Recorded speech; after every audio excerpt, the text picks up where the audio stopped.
Today we turn to Saraswati Devi, and I'll offer some short readings from When the Bright Moon Rises, the Awakening of Ancient Memories. This story, the early part of the story, takes place in Vedic India around 8000 BCE.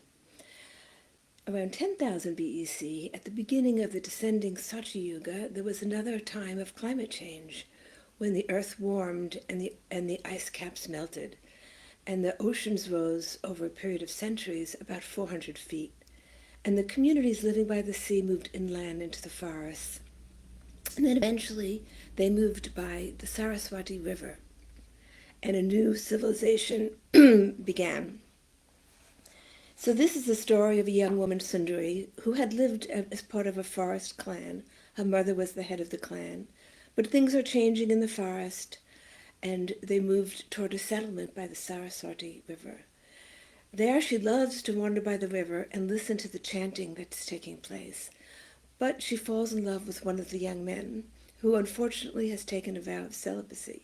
She can't have him, and she's very frustrated by this, and she creates disturbances in the community. So her mother sends her to a small hermitage run by a sage, Sage Gayatri, who everyone calls Amaji. And there Sage Gayatri tries to tame her mind and get her to focus on other things. But she's not interested in the chanting of the Vedas. She's only interested in this man. So Sage Gayatri excuses her from the daily routines and lets her wander by the river and gives her teachings there. Some weeks later, I was called again to meet with Sage Gayatri by the river.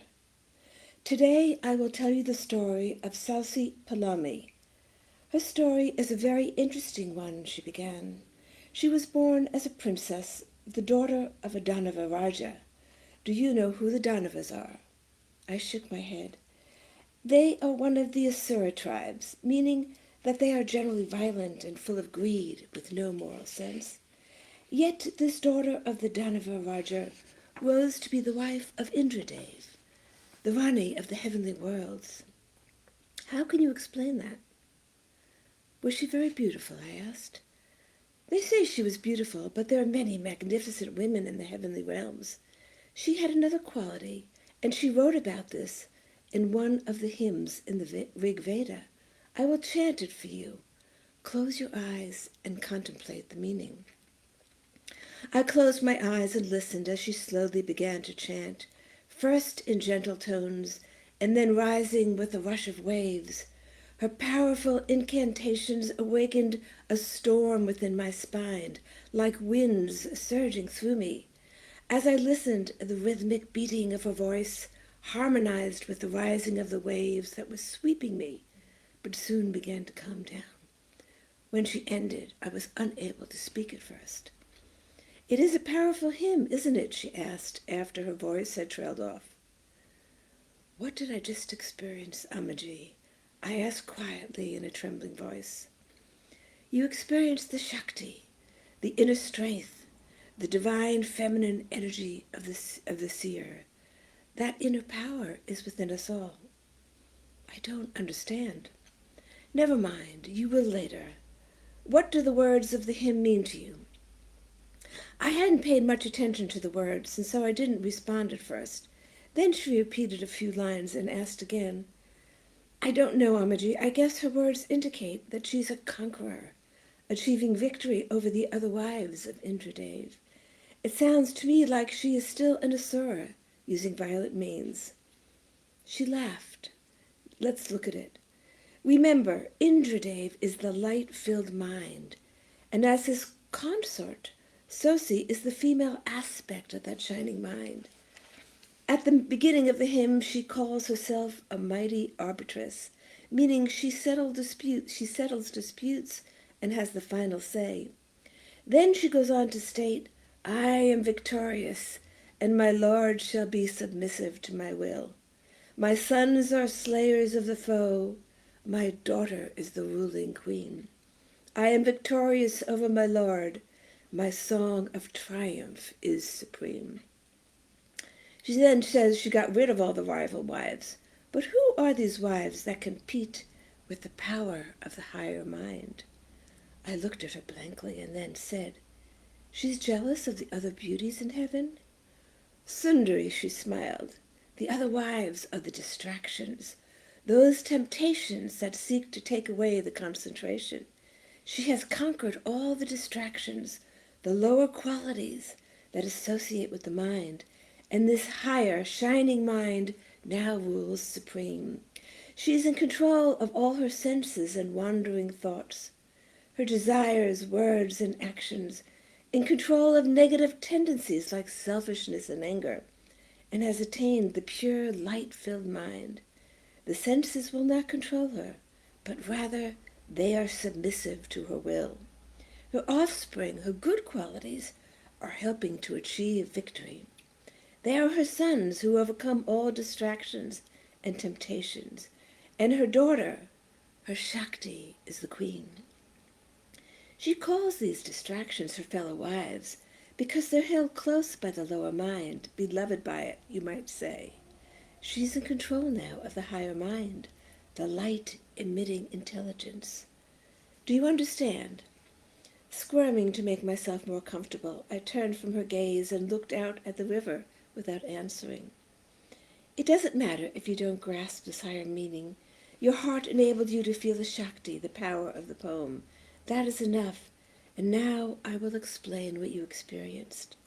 The poet uses the vibrations of sound to awaken the Shakti, the inner creative power, to conquer the lower mind. You see the physical form of the Saraswati River, don't you?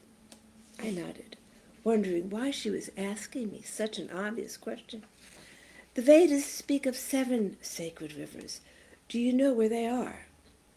There are 7 rivers like this? I asked in amazement. She nodded, but the Saraswati is the mother river.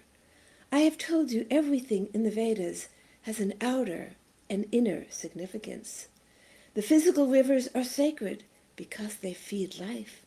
Without their waters, we could not live here. But the Vedas are referring to an inner river. An inner river? I asked in amazement. She nodded. The river of prana, of life force, which runs in your body through 7 sacred channels. That is the true sacred river into which we must dip and purify ourselves every day. The 7 sacred rivers are the centers of prana in the body. They flow unimpeded from their resting place at the base of the spine to their destination, in the same way as the outer rivers flow from their source in the mountains to their destination in the sea. When our inner river flows and reaches its destined place at the crown of the head, that is where the higher mind can be realized. The deeper meaning of the Saraswati is this inner flow of prana. She guides it to its destination here. She pointed to the crown of her head. This spot is envisioned by the seers as the beautiful lotus on which Devi Saraswati rests, the single point where all streams gather, the source of all inspiration. Hiding within this lotus are the mysteries of the universe which she reveals. That's a lot for me to try to understand, I murmured, as again I looked out over the river, wondering how there could be an internal river. This hymn can awaken those sacred centers as it did for you, and it can also serve to strengthen the will. It speaks through the voice of the female creative power, the Shakti. I have chanted it so many times when I've been secluded in meditation and have been distracted. And each time I chant this hymn, the higher mind comes forth and slays all the lower tendencies, the co-wives that seek to distract the luminous mind. How many times this hymn has been my lifeline, drawing me deeper into meditation. There is great power in the recitation and the chanting of the words. I can't emphasize enough, Sundari, how powerful this chant is. Memorize it and use it when in need.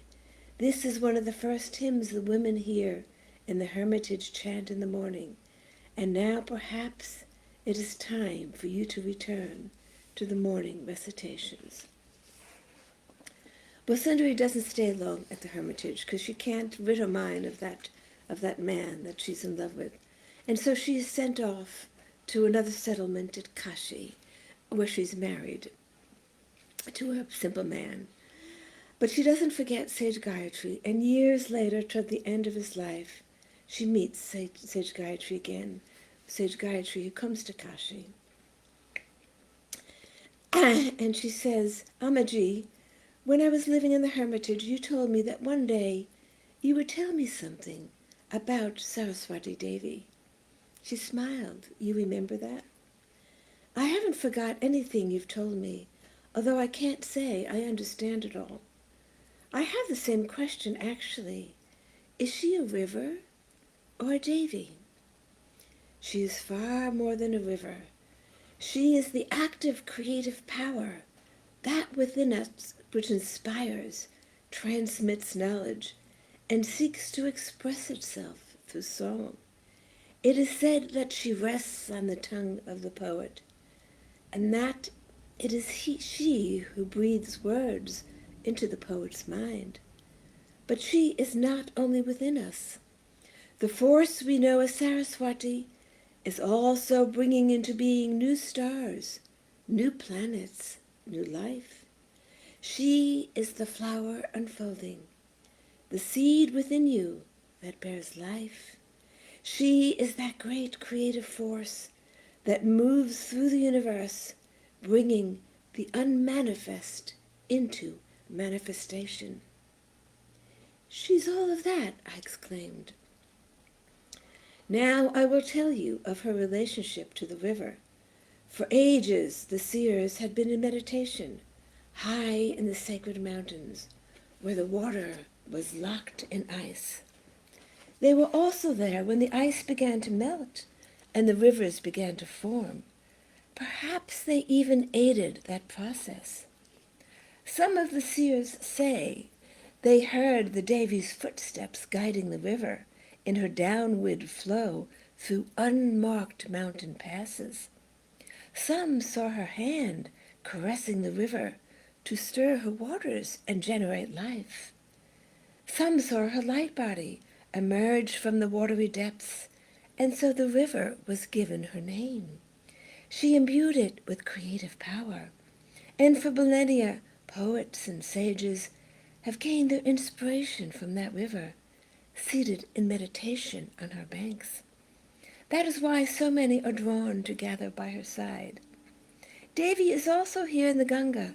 She is in all the rivers, but the Saraswati River holds a special place in the hearts of our poets because so many of their songs were inspired by her outward flow, which led them to the inner Saraswati, the inner flow of life, which in turn carried them to the oceanic mysteries of the universe.